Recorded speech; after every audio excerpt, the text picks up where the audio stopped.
வேலிகளால் பூந்து பார்க்குறது, இங்கே என்ன நடக்குதுன்னு பார்க்குறது. இல்லாட்டி வேலிக்கு பக்கத்தில் நின்று கூட்டி கொண்டிக்கிற மாதிரி நின்று பார்க்குறது. இல்லை இலங்கையில் என்ன விஷயம் பிடிக்காமல் இருக்க வைக்கு வெளிநாட்டோட ஒப்பிட்டு யாரையும் செத்தான கல்யாணம் அவன் வந்து டீம் பார்க்க போகிறதில்ல, அவன் அதை பற்றி கணக்கெடுக்கவும் போகிறதில்ல. இவனுக்கு நான் செஞ்சு காட்டணும், இவனை பழி வேண்டணும், இப்படியான சிந்தனைகள் வந்து எங்களுடைய ஆக்கள் ஏன் ஒரு படியனம்பட்ட டைம் இருந்து கழிச்சு கொண்டு இருக்குதுன்றாலே ஒரு தரம் வந்து பார்க்க போகிறதும் இல்லை. தண்ணியை போட்டுட்டோ ஹெரோயினோ கஞ்சாவை அடித்து போட்டு வந்து எங்களோட பொம்பளை பிள்ளைகள் நடந்து வரைக்கும் வந்து களவு எடுப்பாங்களே, ஆற்று காசு களவு எடுக்க போகிறாங்களே, அந்த சுற்று வட்டாரத்துக்கு களவு வரும். இலங்கையினுடைய கல்வி முறையை பிள்ளை என்ன பொறுத்த வரைக்கும் மாணவர்களை ஸ்ட்ரெஸ் பண்ணுறது இந்த ஸ்காலர்ஷிப் கொடுதல். அங்கே 16 வயசுலேயே வெளிநாட்டில் பார்ட் டைம் ஜாப். அப்போ இலங்கையில் வந்து போகிறவன்ட்டு நீங்கள் கேட்டிங்களா இது ஒரு பண்ணி அடுத்த முறை என்னென்ன மேடையை தான் பண்ணுறேன்ட்டு இன்னொரு கொஸ்டியை கொண்டு வரும். அங்கே மறைமுகமாக அமர்த்துவாங்க. இல்லை எங்களுடைய ஆக்கள் செய்த வேலை என்ன நினைக்கிறீங்க, அடுத்த நாள் போய் அதை நாசம் பண்ணி அதுக்குள்ள டொய்லெட் இல்லாமல் இருந்து இப்போ இணையதளத்தில் புகைப்படங்கள் வந்ததா இல்லை. எனக்கு இதில் காலில் நுழம்பு ஊற்றுன்னு வைப்பேன். இந்த நாட்டில் இருக்கிற அரசாங்கம் இந்த நுழம்புகளை அழிக்காததானால் இந்த காலில் வந்து குத்தி போட்டு கொண்டே அரசாங்கத்தோட வந்து இந்த நுழம்பை முடிச்சு போடுவாங்க. ஏண்டா உண்டை விட்ட நீ துப்புரவாக வச்சுருந்தா நுழம்பு வர. எனக்கு முந்தி ஒப்பிடாத வாழ்க்கை வரலாறு இல்லை. வீட்டில் சரி, போகிற ஒரு இடங்களில் சரி, சகோதரங்களுக்குள்ள சரி. இந்த பிஸ்னஸில் இலங்கையில் இருக்கிற எத்தனையோ பேர் 5ஆம் ஆண்டு 6ஆம் ஆண்டு மட்டும் படித்தாங்க. சரி, ஓஎல் மட்டும் படித்தாங்கலாம் தொப்பில் இருக்கிறாங்க தெரியுமா உங்களுக்கு. இனியில் வன்முறை கலாச்சாரம் இப்போ யாழ்ப்பாணத்தில் இருக்குல்ல, இதுக்கும் அந்த யுத்தத்துக்கும் சம்மந்தம் இருக்குது. 2009 யுத்தம் நடந்தாலும் இன்றைக்கு சில மாவட்டங்களை நான் பேர் சொல்ல விரும்பல, ஆனால் புள்ளி விவரம் இருக்குது. 40% மாணாக்களுக்கு மன அழுத்தம் தெரியுமா. 40%, 100 பேர் எடுத்தால் 40 பேருக்கு டிப்ரெஷன். இலங்கை காசுக்கு 15 லட்சம் ரூபாய் கிடக்கண்டு வைப்போம் சரியா. அதை $டாலராக மாற்றுவோம், இல்லை பவுண்ட்ஸுக்கு மாற்றுவோம். அந்த காசுக்கு அங்கே செகண்ட் ஹேண்டாக கார் எடுக்கலாமா இல்லையா கேட்க வரது. அதான் நீங்கள் கேட்கலாமே என்னமோ கார், அது இல்லை. அது என்னுடைய வாழ்க்கை எப்படி இருக்கணும்னு நான் தான் டிசைட் பண்ணணும். இப்போ நான் அப்படியே முந்தி எங்களோட அப்பா இருந்த விட கேவலமாக வாழ்ந்துட்டு போக நான் தயாரில்லை. அதாவது இந்த நாட்டினுடைய பொருளாதாரமும் இந்த அரசியல்வாதிகளின் நடவடிக்கையாலேயும் இப்போ அரச இயந்திரம் என்ன செய்யுது, மக்கள் மீது தான் வரிகளை திணிக்குது. இப்போ கூட இறக்குமதி தீர்வை 50% கூடியிருக்கு. முந்தி ஒரு 20 லட்சத்துக்குள்ளே இருந்த அல்டோ கார் இல்லை 20 நஞ்சான உணவுகளை உட்கொள்கிற நாட்டின் பட்டியலில் முதலாக இருந்தது தெரியுமா உங்களுக்கு எத்தனை பேருக்கு.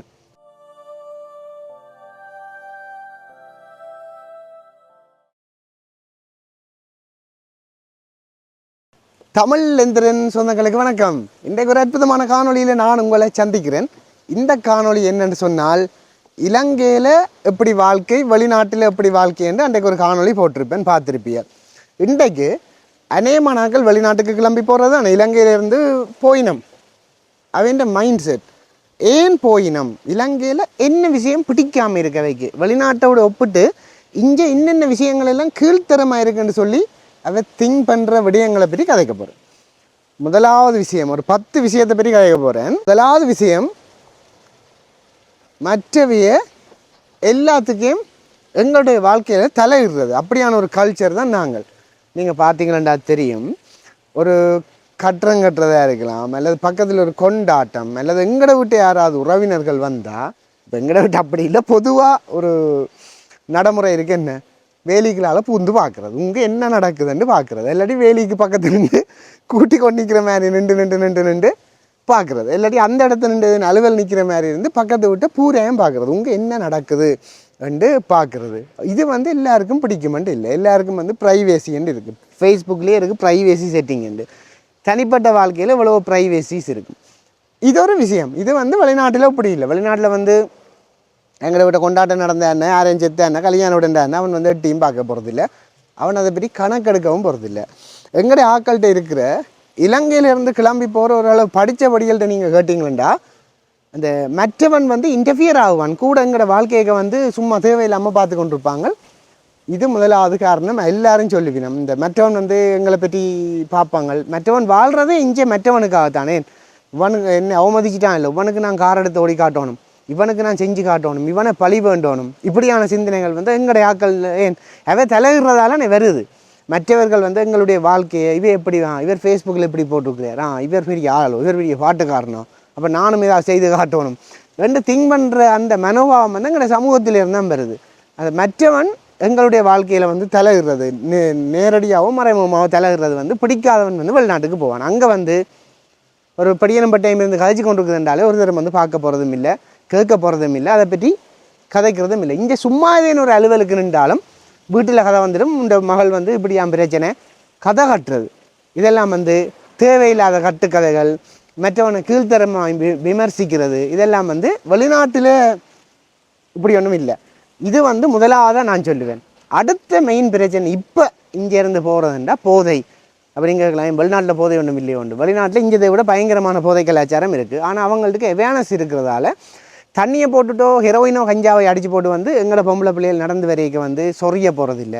நல்ல உதாரணம் அன்றைக்கு கிளிநொச்சி உருத்திரபுரத்தில் நடந்தது. சும்மா மோட்டர் சைக்கிள்கள் எடுத்துகிட்டு கை விட்டுட்டு அப்படி இப்படி வெட்டி காட்டி கொண்டு வந்து அப்பாவியல் ஒரு முடக்கில் வரைக்கும் அதுகளுக்கு அடித்து அதுகள் அதுலேயே சரி. அதாவது இந்த போதைன்றது இல்லை பிரச்சனை, போதையால் இருக்கிற எங்கடையாக்கள் நடத்த வந்து பிரச்சனை. ஏன் நடுக களவெடுக்க இல்லாது நடுக போதை அடிக்கணும்னா காசு உழைப்பு இல்லை, களவெடுப்பாங்களே. ஆற்று காசை களவெடுக்க போகிறாங்களே அந்த சுற்று வட்டாரத்துக்கு களவு வரும். ஆட்டையும் சங்கிலியாக இருப்பான், மோட்டரை களவெடுப்பான், என்னத்தையாவது தூக்கி கொண்டு ஓடுவான், சைக்கிள் விட்டு எடுத்து அதை தூக்கி கொண்டு ஓடுவான். அப்போ இதெல்லாம் அடிப்படை வந்து என்ன போதை. மற்ற வார போராக்கள் மேனேஜ்மேரோட பிள்ளைகளோட சொறியுங்கள். அப்போ இது வந்து ஒரு காரணமாக இருக்குது இங்கேருந்து கிளம்புறதுக்கு. வெளிநாட்டில் உந்தளம் இருக்குது தான், ஆனால் சிசிடிவி கேமரா இருக்குது, நல்ல செக்யூரிட்டி சிஸ்டம் இருக்குது. இதை மிஞ்சி 1-2 விலது உறைஞ்சல் செய்யும். ஆனால் ரேட்டை பார்த்தீங்களா இலங்கையில் கூட அதை விட. எத்தனை பேர் இல்லைன்னு சொல்லுவீங்க? ஒரு ஆள் கமெண்ட் பண்ணுங்க, இல்லை உங்கள் அப்படி இல்லைன்னு. அங்கே எல்லாம் இருந்தாலும் கண்காணிப்பு இருக்கிறதால இஞ்சத்தை விட அங்கே ஆப்பிடுவினம். அதால் யாரும் எத்தனை மணிக்கு நடந்து வரக்கூடிய வாய்ப்பு இருக்கா இல்லையா? அநேகமான இடங்களில் இங்கே வந்து அது ஒரு பிரச்சனையாக இருக்குது. 3வது பிரச்சனை கல்வி முறை. இலங்கையில் இருக்கிற கல்வி முறை வந்து எக்ஸாம் பேஸ்டாக இருக்குது. ஒரு ஆளுடைய ஸ்கில்லையும் வாழ்க்கையில் வளர்க்காது.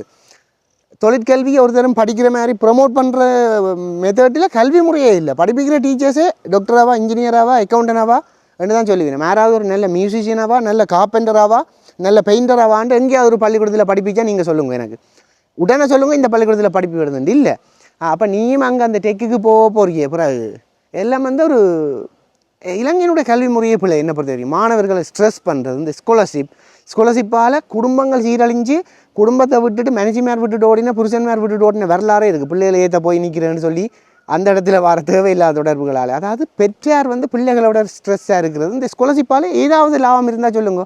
கஷ்டப்பட்ட பிள்ளைகள் வந்து அந்த நகர்ப்புற பாடசாலைகளுக்கு போகும். ஏன் கிராமத்து பாடசாலையிலேருந்து ஒரு தரமே வரையலையோ? இப்போ இலங்கையில் இப்போ இருக்கிற 90s கிட்ஸுக்கு முன்னுக்கு இருந்த டாக்டர்ஸ், இன்ஜினியர்ஸ் எல்லாம் எல்லாருமே நகர்ப்புற பாடசாலையில் இருந்தால் வந்தவே இல்லை. இலங்கைன்ற மன அழுத்தத்துக்கு உள்ளாகிற மாணவர்கள்ட கல்வி முறை நிறைய விஷயம் வந்து பிள்ளைகளை ப்ரெஷர் பண்ணும். நிறைய விஷயம் வச்சு கட்டி அடிக்கிறது, திணிக்கிறது. அப்புறம் டியூஷன் லைஃப் வந்து மறைமுகமாக ப்ரொமோட் பண்ணப்பட்டு கொண்டு தான் இருக்குது. நான் கூட முந்தைய ஒரு டியூஷன் பார்த்து தான்.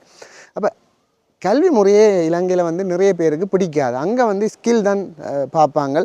20 வயது மட்டும் தேப்பண்டா வச்சு சோறு போடுறதில்ல, 20 இல்லை 24 25 வயசு மட்டும் சாப்பாடு கொடுதல். அங்கே 16 வயசுலேயே வெளிநாட்டில் பார்ட் டைம் ஜாப். அப்போ இலங்கையில் வந்து போகிறவன்கிட்ட நீங்கள் கேட்டிங்களா இது ஒரு விஷயமா சொல்லுவான். அடுத்தது 4வது விஷயமா நான் சொல்லுவேன், திறமைக்குரிய அங்கீகாரம் வந்து சரியான களம் அமைக்கிறது பயங்கர அரசியல். நான் நேரடியாக ஒன்று சொல்லட்டா, கலைஞனாக இருக்கிறதே இலங்கையில் ஒரு அரசியல் தான். கலைஞனாக இருக்கிறதுக்கே அரசியல் ப்ளே பண்ணணும். தெரியுமா உங்களுக்கு எத்தனை பேருக்கு? இப்போ ஒருத்தன் ஒரு வாசாலையில் போய் நல்லா பாடுறான்னு வைப்போம். அதை எல்லாரும் புகழ்ந்துட்டினமெண்டா உடனே அதுக்கு இருக்கிற இன்னொரு டீம் யோசிக்கும், இவனை அடுத்த முறை என்னென்னு மேடையை தான் பண்ணுறேன்ட்டு இன்னொரு கோஷ்டியை கொண்டு வரும். அங்கே மறைமுகமாக அமர்த்துவாங்களே, இல்லை வந்து கிறந்த கமெண்ட் போடுவாங்களே, இந்த நேற்று கொஞ்சம் குரல் அடைச்சி போச்சு போல் அடக்கு. இதெல்லாம் வந்து வெளிநாட்டில் இல்லை. சும்மா கதைச்சாலே அவங்க வந்து wow very nice, great, I appreciate with you, இப்படி கை தந்து எங்களை மோட்டிவேட் பண்ணுவாங்க. ஆகுண்டா 3ஆம் ஆண்டு பிள்ளைகளுக்கு ஏதோ கிராஜுவேஷன் செரிமனி அது இது அந்த லெவல் இந்த லெவல் தான்னு சொல்லி அந்த உடுப்புகளையும் போட்டு கை தட்டி தேப்பன் மேரையும் கூப்பிட்டு அங்கത്തെ சிஸ்டம் வந்து வேறு லெவலில் இருக்குது.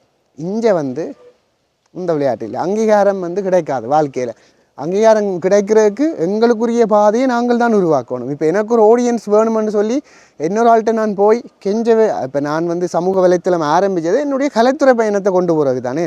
அவன்கிட்ட கெஞ்சி இவன்கிட்ட கெஞ்சுறதுலும் பார்க்க எனக்கு ஒரு ஆடியன்ஸை நான் பில்ட் பண்ணிவிட்டு அதுக்குரிய ஆர்கானிக் குரோத்தை கொண்டு வந்துட்டு, ஆர்கானிக்னா அந்த காசுகள் கொடுத்து எல்லாம் பூஸ்ட் பண்ணாமல் போட்ட உடனே வைரல் ஆகணும் என்றக்குரிய அது கொஞ்சம் லேட் ஆகும். அதுக்கு பில்ட் பண்ணிட்டு செய்ய வேணும். இலங்கையில் வந்து அங்கீகாரம் என்ற சாமானே இல்லை. நிறைய விஷயம் வந்து இருக்குது, கணக்க சொல்லலாம். பாயிண்ட்ஸில் எழுதிட்டு வந்தேன் நான். என்னென்னு சொன்னால் இது வந்து பொதுவாக கதைக்கு இல்லாது சில விஷயங்கள் விடுபட்டுப்போம். அடுத்த விஷயம் வந்து கல்விமுறை சொல்லிட்டேன். அரசியல், எங்களோட நாட்டில் இருக்கிற அரசியல் அரைவாசி பேருக்கு பிடிக்கிறீங்களே. ஏன் தெரியுமா? ஒருத்தர் நல்லதை செய்தாலும் அதுக்கு மிக கேவலமான வேலையில் சாயம் பூசுவாங்க. நல்ல உதாரணம் மட்டும் சொல்லட்டும், நாம் வந்து அங்கே ஒன்றும் வால் பிடிக்கல. இந்த கவர்மெண்ட் வந்து இந்த பெற்றா அதே மாதிரி இந்த கோட்டை புகறது நிலையமெல்லாம் செய்ததில்லோ. எங்களுடைய ஆக்கள் செய்த வேலை என்ன நினைக்கிறீங்க? அடுத்த நாள் போய் அதை நாசம் பண்ணி அதுக்குள்ள டாய்லெட் இல்லாமல் இருந்து இப்போ இணையதளத்தில் புகைப்படங்கள் வந்ததா இல்லையா? அடுத்த நாளே போய் இந்த இடத்த நார் அடித்து கேவலப்படுத்தின ஆக்கள்லாம் கிடையாது. அந்த கவர்மெண்ட் என்ன செஞ்சாலும் நொட்டணும். நீங்கள் வெளிநாட்டில் பார்த்தீங்களா அங்கே எதிர்கட்சியாக கேட்குறவன் கூட நல்ல விஷயங்கள் செய்ய அதுக்கு சப்போர்ட் பண்ணுவான். அதான் அவங்களுடைய அரசியல். அவங்க வந்து இப்படி சூது செய்கிறதில்ல. சூதுன்ற என்னென்னா ஒருத்தர் நல்லது செய்தாலும் அதை கேவலப்படுத்துறது, கூடாது செய்தால் விமர்சிக்க தான் வேணும். இந்த கவர்மெண்ட் எல்லாம் நல்லது செய்யுதுன்னு நான் சொல்ல வரல. ஆனால் நல்லது செய்தால் அதை பாராட்டுற வாழ்க்கை எங்களோட வரலாற்றிலே இல்லை. இலங்கையில் இருக்கிற அரசியலே மற்ற நாடுகளில் இருக்கிற அரசியலை விட இந்தியாவிலும் இதே மாதிரி இருக்குது. மிக கேவலமான ஒரு அரசியல். இதால் தான் நிறைய பேர் வெளிநாட்டுக்கு போகிறது. இது அடுத்த காரணம். அரசியலில் வந்து கூட்டு சேரவே மாட்டாங்க. ஏதாவது நல்லது செய்தாலும் மற்றது சம்பந்தம் இல்லாமல் கொண்டு வந்து முடிச்சு போடுவாங்களே அரசியல்வாதிகளோட. இப்போ என்னது உதாரணம், எனக்கு இதில் காலில் நுழம்பு ஊற்றுண்டு வைப்பேன். இந்த நாட்டில் இருக்கிற அரசாங்கம் இந்த நுழம்புகளை அழிக்காததானால் இந்த காலில் வந்து குத்தி போட்டு கொண்டே அரசாங்கத்தோட கொண்டு வந்து இந்த நுழம்பை முடிச்சு போடுவாங்க. ஏண்டா உண்டை வீட்டை நீ துப்புரவாக வச்சுருந்தா நுழம்பு வராதானே, நீ உண்டை சேஃப்டியை பார்த்து ஏறினா நீ சாக மாட்டாதானே, அப்படியெல்லாம் கிடைக்கிறீல. இது எங்கள் நாட்டில் இருக்கிற அரசியல் எனக்கு அது பிடிக்காது. அடுத்தது வந்து பிரிவினவாதம். எங்கே இந்த தமிழனுக்கு நாடு வேண்டும் போராடினதில்லோ, எங்கே ஒரு இடத்துல கிடைச்சிருந்தா சில வேலை அவற்ற காலத்தில் சாத்தியமாக இருந்திருக்கலாம். ஏனெண்டா மற்ற வேறு பயங்கள் இருந்திருக்கும். அடிபட்டே செத்து போவாங்களே ஐயா. ஒரு ஸ்போர்ட்ஸ் கிளப் அடிபடாமல், ஒரு வாசால கூட்டம் அடிபடாமல், ஒரு கோயில் கூட்டம் அடிபடாமல், என்ன ஒரு சமுர்த்தி கூட்டம் அடிபடாமல், ஒரு ஜிஎஸ் தலைமையில் நடக்கிற கூட்டத்தில் அடிபடாமல் ஏதாவது ஒரு கூட்டம் நடந்தேன்டா சொல்லுங்க பார்ப்போம். ஒற்றுமைன்ற சாமானே இல்லை. இவன் சொல்லிட்டானே நீ வேறு என்ன நடத்துறது, வேறு என்ன சும்மா வந்து கற்றுக்கொண்டு இப்போ படிப்பேல், நீ சும்மா சின்ன படியால் சொல்கிற எல்லாமே தண்டை இல்லாது, சிறுபுள்ள வேளாமல் வீடு வந்து சேர இல்லாது. எனக்கே சொல்லியிருக்கார் ஒருத்தர். நான் ஒரு கிளப்பில் போயிட்டு நல்ல விஷயங்களை கொஞ்சம் செஞ்சுட்டு இருக்கேன். ஒரு ஆள் வந்து சொன்னார் எரிச்சலில், சிறுபுள்ள வேளாண்மை வீடு வந்து எல்லாம் சேராது. எப்போ அந்த இடத்தை விட்டு கிளம்பினமோ அதுக்கு பிறகு முன்னேற்றம். அதாவது பிரிவினவாதம் இது இந்த நாட்டில் இருக்கிறதால தான் நிறைய பேர் வெளிநாட்டுக்கு போகிறது. அங்கே ஒருத்தருடைய சேர தேவையில்லை, அதுக்குரிய சிஸ்டம் இருக்குது. நானாச்சு வேலைக்கு போனாச்சு, வந்து படுத்தாச்சு, கொஞ்சம் ஃபோனை பார்த்தாச்சு, எக்ஸசைஸ் செய்தாச்சு, ஜிம்முக்கு போனாச்சு, நல்ல சாப்பாடு சாப்பிடாச்சு, போனாச்சு. பிரிவினவாதம் எல்லா இடமும் இருக்குது. பள்ளிக்கூடத்துலேயும் இருக்குது. போட்டிகளுக்கு ஃபேவரிசம் இருக்குது. சில ஆக்களை மட்டும்தான் எடுப்பினோம். இப்போ இருக்கோ தெரியா, நாங்கள் படிக்கிற காலத்துலாம் இருந்தது, அநேகமான இடத்த இருந்தது இல்லையா ஓமான்னு நீங்கள் சொல்லுங்கள்.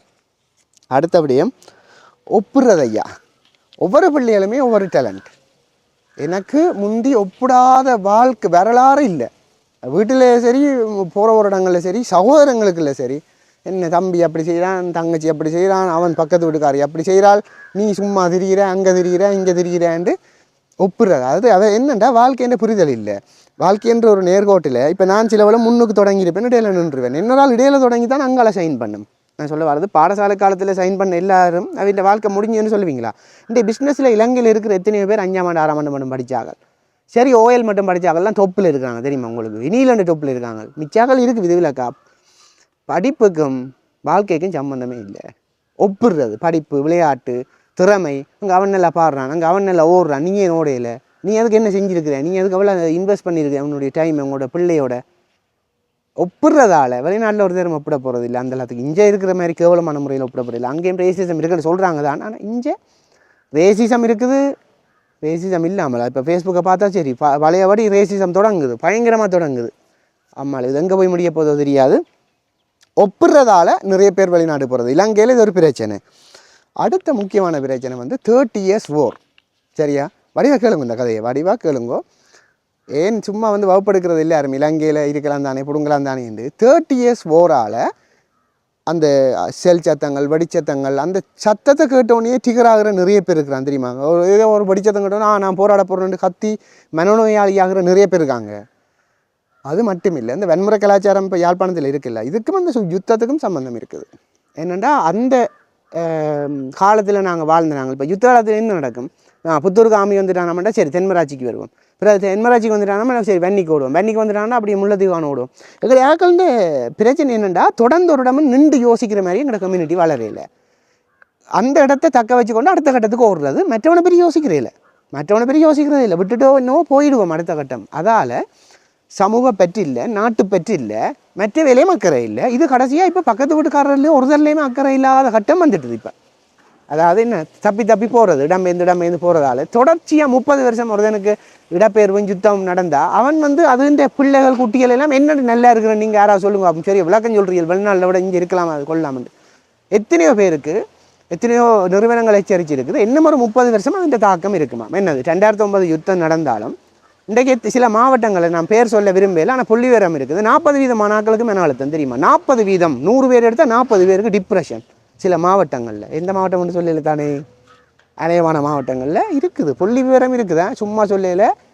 ஸ்டாட்டிக்ஸ் வந்து சொல்லுது, நான் சயின்டிஃபிக்கெலாம் வந்து கலைக்கிறேன் இதில்.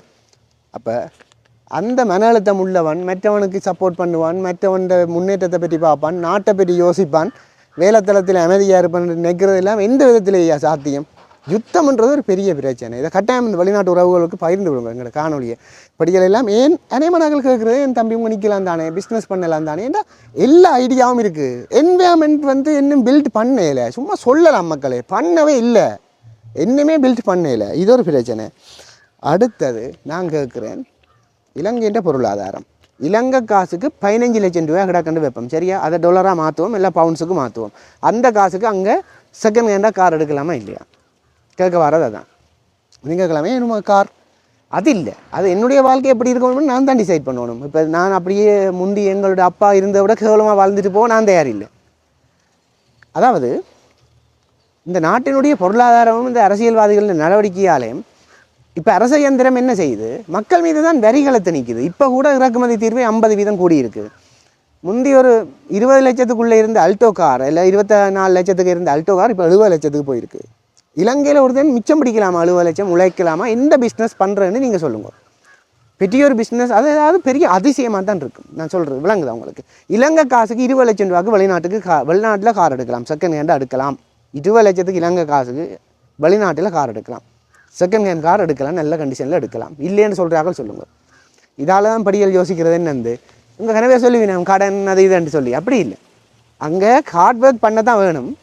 இப்போ எங்களை சௌரங்களை நிற்கித்தானே, பெரிய சித்தப்பா எல்லோரும் நிற்கணும், மாமாக்கள் எல்லோரும் நிற்கணும், அப்போவே சொல்லுவீங்க தானே. ஆனால் அங்கே நல்ல சிஸ்டம் இருக்குது. இப்போ கொஞ்சம் வாழ்க்கை செலவு கூடத்தான். ஆனால் இலங்கை காசுக்கு 20 லட்சம் 25 லட்சத்துக்கு லண்டன்லேயோ கனடாவிலேயோ செகண்ட் ஹேண்ட் கார் எடுக்கலாம், இங்கே எடுக்கலாது. ஸோ எங்களுடைய பொருளாதாரம் வந்து ஒரு பிரச்சனையாக இருக்குது. இது வந்து இந்த ஒன்றுக்காக தான் எல்லோரும் கிளம்பணிக்கிறாங்க, விலைவாசி.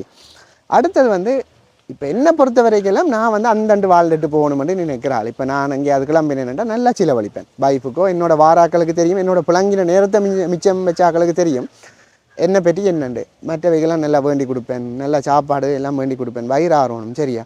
யமன் கூட சோத்தை கடந்து வர மாட்டேன்னு தான் சொல்கிறது. சாப்பாடு கொடுக்கணும் எல்லாருக்கும். அப்படி திங்க் பண்ணுறாள். நான் உழைக்கிறது பெருசாக மிச்சம் பிடிக்க மாட்டேன். முந்தி எனக்கு சரியான வீக்காக இருந்து, இப்போ கொஞ்சம் அதே தான்றேனே, 2 சின்ன வண்டுகள் வந்துட்டுது. ஸோ இந்த விளையாட்டில் இருந்தால் கடைசியில் இந்த படிப்புக்கு கூட நான் ஒன்றுமே சேர்த்து வைக்கலான்னு இப்போ மிச்சம் பிடிக்கிறேன். இலங்கையில் இருக்கிற பிரச்சனை என்னென்னா சொத்தாசை. எல்லாருக்கும் சொத்து பத்து வேணும், கணக்கை யோசித்து வாழ்கிறதே இல்லை. நான் சொல்ல விரும்பலை, இது சரியோ எனக்கு தெரியாது. எனக்கு நெருக்கமான வேண்டப்பட்ட ஒரு ஆள், சரியா? சரி நிறைய சொல்கிறேன். எங்களோட அப்பாவுக்கு தியேட்டருக்கு போகவே விருப்பம் இல்லைன்னு சொன்னால் எத்தனை பேர் நம்புவீங்க? அவர் ஒரு படமே பார்த்ததில்லை.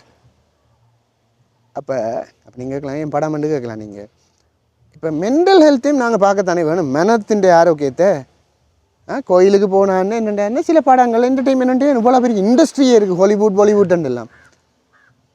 எங்களுடைய ஆக்களோட மைண்ட் வந்து வித்தியாசம். காசு அது சார்ந்து ஹார்ட் ஒர்க் பண்ணணும், காசுக்காகவே ஓடிட்டு இருக்கணும்னா கடைசியாக லைஃப் பூச்சியம். கடைசியாக ஒன்று நூல் அறந்த மாதிரி இடையில் அறந்தால் சரி வெற்றிடம். இந்த ஒன்றுக்காக இலங்கையில் இருக்கக்கூடாதுன்னு யோசிப்பேன். எந்த பிள்ளைகளோ என்னவோ இந்த நாடண்டாலும் தெரியுங்கோ, இந்த இனத்தை இருந்தாலும் கல்யாணம் கட்டுங்கோ, எனக்கெல்லாம் அதை பற்றி பிரச்சனை இல்லை. இப்பயே சொல்கிறேன், இதெல்லாம் மேட்டரே இல்லை. அவைய லைஃபை வாழ போயின்னு நான் எந்த லைஃபை வாழணும். இங்கேருந்து ப்ரெஷர் பண்ணக்கூடாது. இந்த கம்யூனிட்டியை இன்ட்ரெக்டான ப்ரெஷரை போடும். சில இப்போ வெளிநாட்டில் உள்ள ஆக்கள பிரச்சனை, உங்களோட பிள்ளைகள் எல்லாம் தமிழ் படிகளை செய்யுதில்லை, அவன் யாரை செய்தால் உங்களுக்கு என்ன ஐயா? நீங்கள் தமிழ் கலாச்சாரம் எல்லாம் கட்டி காக்கிறது அது ஒரு பக்கமாக நடக்குது. எல்லோரும் மனுஷர் தானே, அது ஒரு வித்தியாசமான ஒரு சொசைட்டியாக போய் கொண்டு அவங்க நிறைய எக்ஸ்போஸ் ஆகட்டன். வெளி உலகத்தில் இவ்வளோ பேர் எவ்வளோ தெரியுறான். யூரோப் கண்ட்ரியில் 100 பவுண்ட்ஸோட சரி 150 என்னவோ பக்கத்து ஒரு நாட்டுக்கு போய் வரலாமா இல்லையா? இலங்கையில் இந்தியாவுக்கு போகிறதுக்கு, இலங்கையில் இருந்தோண்டு இந்தியாவுக்கு போகிறதுக்கு ஒருவர் தன்னுடைய 1 மாத சம்பளத்தை குறைஞ்சதை செலவிட வேணும். 60,000 70,000 டிக்கெட் போகுது. நான் சொல்கிறது விளங்குதா இல்லையா உங்களுக்கு? ஆனால் 150 பவுண்ட்ஸ்ன்றது அங்கே உள்ள ஆளுண்டு சிலவே இருக்குது. நல்ல தொழிலில் உள்ள ஆளுக்கு சில பேருக்கு 1 நாள் காசு, சில பேருக்கு 2 நாள் காசு. பக்கத்து நாட்டுக்கு போகலாம், டூர் போகலாம். இதால் தான் இலங்கைக்கு இல்லாமல் வெளிநாட்டுக்கு போகிறவங்க அநேகமானாக்கள். என்னென்னா படிகளை வந்து நாங்கள் எனக்கு வெளிநாட்டு ஆசை, நான் இங்கே வாழணுமென்று யோசிக்கிறேன்னே தவிர இங்கே இருக்கிறதால என்னென்ன பிரச்சனைன்ற அவேர்னஸ் எனக்கு இருக்குது, கொஞ்சம் என்றாலும் இருக்குது. இங்கே படிக்கலையே நாங்கள் போகிறாங்களேண்டு பக்கத்து நாட்டுக்கு ட்ரிப் போகலாம். இப்போ ஃப்ரான்ஸ் இந்த வீசா இருந்தாலும் பக்கத்து 21 நாட்டுக்கு போகலாம். சரி அந்த நாட்டையாவது பார்க்குறேன். அப்புறம் இங்கே நாட்டுக்கு போய் என்ன செய்கிறேன், நாட்டுக்கு எங்களுடைய ஆக்களுக்கு எந்த நேரம் காசு எடுத்து பொக்கெட்டுக்கு வைக்கணும் இல்லை. 4 விஷயத்தை பாருங்க ஐயா, 4 கல்ச்சரை படியுங்கோ, 4 பேர் என்னென்று வாழ்கிறான்னு பாருங்கோ. இப்போ தமிழண்டா முந்தி நாங்கள் காட்டுக்கான இருந்து நாங்கள் அப்படியே இருக்கிறோமோ இப்போ இல்லை. தமிழண்டா இப்படியே இருக்கணுமென்ட்டு நாங்கள் ஃபிக்ஸ் பண்ணக்கூடாது. தமிழாக்கள் அட்வான்ஸாக யோசிச்சு கொண்டு போகலாம். இன்றைக்கு ஈரான்காரன் இஸ்ரேல்காரன் எவ்வளோத்துக்கு டெவலப் தெரியுமா? அவங்களோட சாப்பாட்டு வளங்கள்லேருந்து அவங்களோட திங்கிங் பவர்லேருந்து வீட்டுக்கு இருந்து ட்ரோன் செய்கிறாங்க. எங்கடையாக்கள் வீட்டுக்கு இருந்து இப்போ வரைக்கும் தட்டுவடையும் உளுத்தமாக குலைக்கிறதும் பருப்பு சேர சுற்றுறதும் தான் நாங்கள் இருந்துட்டு இருக்கிறோம். ஏதாவது சிறுகை தொழில் சொல்லுங்க, ஒரு பொம்மை செய்கிறது. சைனாவிலையெல்லாம் பொம்மை என்ற காலை ஒருத்தன் செய்வான், ஒருத்தன் தலையை மட்டும் செய்வான். அவங்க பிறகு அந்த பேருக்கும் அந்த காசு போகும். ஒரு பொம்மை என்றாலே அவன் பார்ட்ஸ் சிறுகை தொழில் மாதிரி செய்து கொண்டிருக்கிறாங்க. அப்போ இதை வெளிநாட்டில் போய் நாங்கள் அந்த விஷயத்தை படிச்சுட்டு வந்து இங்கே அப்ளை பண்ணலாம் தானே. அப்படி ஒருவன் படிச்சுட்டு வந்து இங்கே அப்ளை பண்ணாலும் அவனை போட்டு நோண்டி ஆக்குறது எங்கடையாகலை திருத்தலை. இதுகளுக்காக தான் வெளிநாட்டுக்கு போகணுமென்று அனவாசி பேர் யோசிக்கிறான். இதை விட முக்கியமான ஒரு விஷயம் சொல்ல போகிறேன். சரி, இலங்கை தான் சரியா ஒருக்கா 3 வருடத்துக்கு முன்னம் நஞ்சான உணவுகளை உட்கொள்கிற நாட்டின் பட்டியலில் முதலாவதாக இருந்தது. தெரியுமா உங்களுக்கு எத்தனை பேருக்கு? இங்கே வார மருந்து பொருட்கள் உணவுப் பொருட்கள்ன்ற தராதரத்தில் கேள்விக்குறி இருக்குது, அதிகமான கலப்படம் இருக்குது. ஏனெண்டா அநேகமான கார்ப்பரேட்ஸ் வந்து என்ன செய்வாங்கன்னு தெரியும் தானே, பெரிய பெரிய பதவிகளில் இருக்கிறவர்களை வந்து அழுத்தத்துக்கு உட்படுத்தி அல்லது லஞ்சம் வழங்கி என்னத்தையும் வித்துட்டு போகலாம்ன்ற ஒரு நிலைமை இருக்குது. இல்லையென்று மனச்சாட்சி உள்ள யாராவது சொல்லுங்க ஆபம். நான் மக்களுக்காக தான் கதைக்கிறேன். மனச்சாட்சி உள்ள ஒரு ஆளாவது கதைங்க ஆபம். அதுகள் மீது நடவடிக்கையும் சில இதுகளில் கை வைக்க இயலாது, பெரிய பெரிய முதலைகளில் கை வைக்க இயலாது. நஞ்சான உணவுகள் இதுவே இப்போ புகையில பொருட்கள் இருக்குது. இதுவே லண்டனில் வார இதுன்ற பவரும் இங்கே வாரதுன்ற பவரும் ஒன்று இல்லை. அதே மாதிரி ஒவ்வொரு விடயங்களும் அங்கே வந்து ஸ்டாண்டர்டைஸ் பண்ணி அந்த நாடை வந்து கஸ்டம்ஸ்லேயே பயங்கரமாக கிளியர் பண்ணி தான் விடும். ஒப்பிட்ட லெவலில் இங்கேயோட ஒப்பிட்டே பயங்கரமான பெட்டர் இல்லைன்னு சொல்லுங்க. மேராவது அப்படி நஞ்சானதை விட மாட்டாங்க. இங்கே வந்து நீங்களே யோசிங்க என்னண்டு. ஸோ இந்த காரணத்துக்காண்டி தான் எங்களோட படியல் என்னதான் என் பிறந்த நாடாக இருக்கலாம், நான் இருந்த இடம் என்ற மண்ணாக இருக்கலாம் என்று யோசித்தாலும் புத்தியிலோன் எல்லாம் அங்கே போகிறான் யோசிச்சு போட்டு, இந்த விஷயங்களையும் யோசிச்சு போட்டு. என்னுடைய வாழ்க்கையில் நான் ஒரு கதை இந்த பிறப்பு, நான் இந்த உடம்போடு இன்னொரு வந்து பிறக்க போகிறேன், வாழ்ந்துட வேண்டும். சமூகம் சார்ந்த எனக்கு ஒரு அரவணைப்பு அங்கே கிடைக்காது என்றாலும் அது நானே மேனேஜ் பண்ணுவேன் என்று நிறைய பேர் கிளம்புறாங்க. சமூகம் சார்ந்த ஆதரவு இல்லை, என் பக்கத்தில் உள்ளவன் எங்களை கணக்கெடுக்க மாட்டான் என்றாலும் நான் கிளம்புவோம் என்று கிளம்புறதுக்குரிய ரீசன் இதான். நான் சொல்கிறதுல ஏதாவது பிள்ளை என்று சொன்னால் உங்களோட கருத்தாக போடுங்கோ, இது என்னுடைய ஆதங்கம். நான் சொல்கிறது இல்லை இந்த விஷயம் பிள்ளை, இந்த விஷயம் நீங்கள் பிள்ளை நிறுவனம் சொல்லுங்கள். சரி ஏண்டா இல்லை தம்பி நீ சரியாக தாண்டா கதைக்கிறா, நீ இந்த ஒரு விஷயத்தாலாண்டா நாங்கள் எல்லாம் கிளம்பினாங்க எல்லாம் இட்டு வரைக்கும் வராமல் இருக்கிறோம் என்று ஆக்கள் அதையும் கருத்தாக போடுங்க. இந்த காணொலியை இந்த புலம்பெயர் தமிழ் உறவுகள் எல்லாருக்கும் பகிர்ந்து விட்டால் கூட வெளிநாட்டு உறவுகளில் இருந்து இந்த காணொலியை பார்க்க எனக்கு கொஞ்சம் பிரயோசனமாக இருக்கும். கொஞ்சம் கூடின பக்கம் அந்த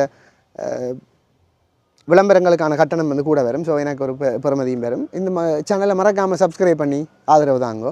நீங்கள் பார்க்குற எல்லா குரூப்புகளையும் இந்த வீடியோ போட்டு விட்டிங்கன்னா எனக்கும் சந்தோஷமாக இருக்கும். எங்களுடைய ஆகலையும் ஒரு ஐடியா வரும் என்னென்னா இந்த விஷயத்தையும் நாங்கள் திருத்துறதுக்காக போராடுவாங்களே நினைக்கிறீங்களே, வாழ்க்கையில் நடவாது.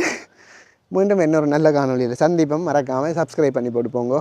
நன்றி, வணக்கம்.